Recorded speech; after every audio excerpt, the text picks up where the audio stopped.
இன்னைக்கு நம்ம தேவனுடைய கிருபைனால சந்தோஷத்தோட சமாதானத்தோட தேவனை ஆராதிக்கிறன்னா அவருடைய கிருபை. அவர் மாத்திரம் நம்மளை தெரிந்து கொள்ளலைன்னா இந்த மேன்மையான வாழ்க்கை நமக்கு இல்லாம போயிருக்கும். அல்லேலூயா.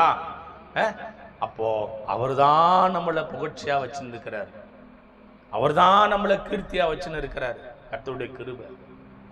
தேவ பிள்ளைகளே, உன் காரியங்கள் சிலது காலதாமதமாகலாம், உன் காரியங்கள் சிலது கர்த்தருடைய கிருபையில இப்போது அது கைகூடாமல் இருக்கலாம். ஆனால் கர்த்தர் சொன்ன வார்த்தை, அவர் உன்னையும் என்னையும் தெரிந்து கொண்டது உண்மையானா உன் வாழ்க்கை நிச்சயம் நிச்சயம் புகழ்ச்சியாகவும் கீர்த்தியாகவும் ஆசீர்வாதமாகவும் மகிழ்ச்சியாகவும் சந்தோஷமாகவும் வியாதியை தீரவும் உன்னுடைய வியாகுலம் மாறவும் உன் துன்பம் தீரவும் உன் சமாதானம் பெருகவும் கர்த்தர் நிச்சயம் உன்னை வாழாக்காம தலையாக்கி கீழாக்காமல் மேலாக்கி